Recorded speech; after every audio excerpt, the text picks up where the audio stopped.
I've been on my own since I was 12. So, I mean, my mother was a big drug addict. My dad was a major alcoholic. And it's just, it's something, I guess, that kind of just felt normal, I guess, to be a part of. And then I went several years and wasn't allowed to see either one of my parents, and throughout being a teenager, and I was going from place to place to place and moving around. And when I finally was able to spend time with her again, it was only about 2 years. I was 11, and we were doing drugs together, like pot, Xanaxes, alcohol, stuff like that. And then gradually into pain pills and stuff. And then when I was 19, I was diagnosed with systemic lupus, which is an autoimmune disease. And I was prescribed roxycodone, and I was also on Xanaxes at the time. And then they changed the law at some point that you couldn't have opiates and benzos together, and they just took my Roxys. And so I started trying to find them on the street. I wound up doing heroin, and I did it for several years. And at some point it turned from heroin to fentanyl.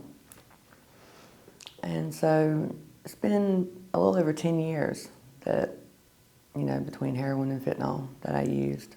And really, it wasn't even to get high. It was really just to get relief of my pain. And then I grew such a tolerance that I had to use so much more, over time. My son's getting a little older.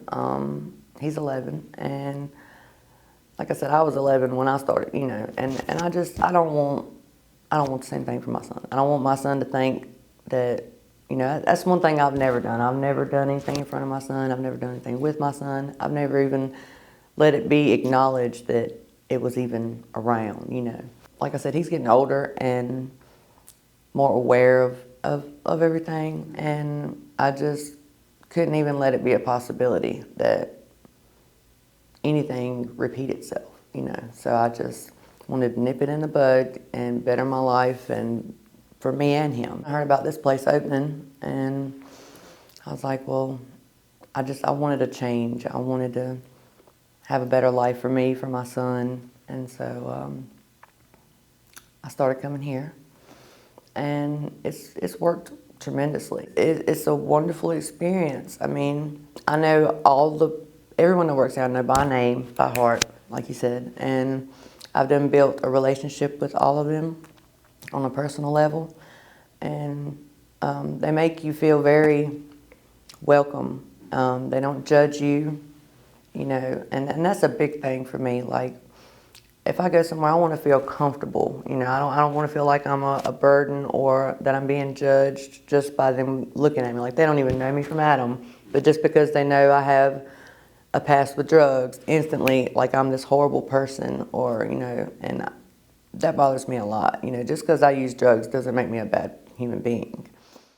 It's wonderful to have somebody that cares enough, that will listen and then try to help me find different things that I can do to help with anything I'm having an issue with. I mean, we even focus on pinpoint parts of addiction, like even little things like stress relieving things that I can do, or managing your daytime schedule. Having a schedule, it helps tremendously, because addicts, it's like they get up during the day and it's like all day they're chasing that. And when you have a schedule and a structure every day, a routine that you can get into, I mean, it helps immensely to be able to get away from that lifestyle and just better every day. It's like every day gets a little bit better and a little bit better. What's the future look like for you? Actually, I'd like to get to where all of this is 100% behind me, and I can just focus on building the best life that I can, like I said, for me and my son, and I know that I can, I know that I will. It's a process, as everything is. It takes time.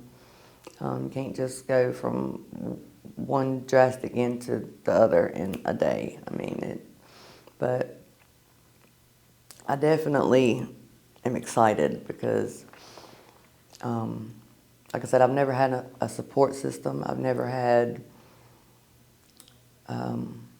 really anybody in my corner other than me. So everybody here, I mean, it's almost like a family. They're so sweet and kind and caring, and I mean, you seen when I walked through the door, they're opening, "Hey, Margaret," and it just makes me feel so good to walk in an environment like that, and it just and they know that they're helping me tremendously, and I'm so grateful and thankful that this place exists because it is saving my life. It has definitely saved my life.